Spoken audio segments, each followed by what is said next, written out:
Hello. In this lesson, let's explore length/2. In most languages, length is simple. You give a list, and it returns a number.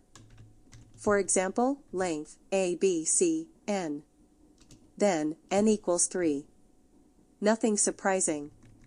But now, let's flip it. Length, X, 3. Now Prolog does something amazing.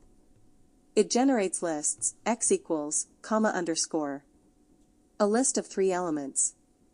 And here's the surprising part. Length, x, n. Now both are variables. Prolog starts generating, x equals, n equals 0, x equals, n equals 1, x equals, comma underscore, n equals 2, and so on, forever.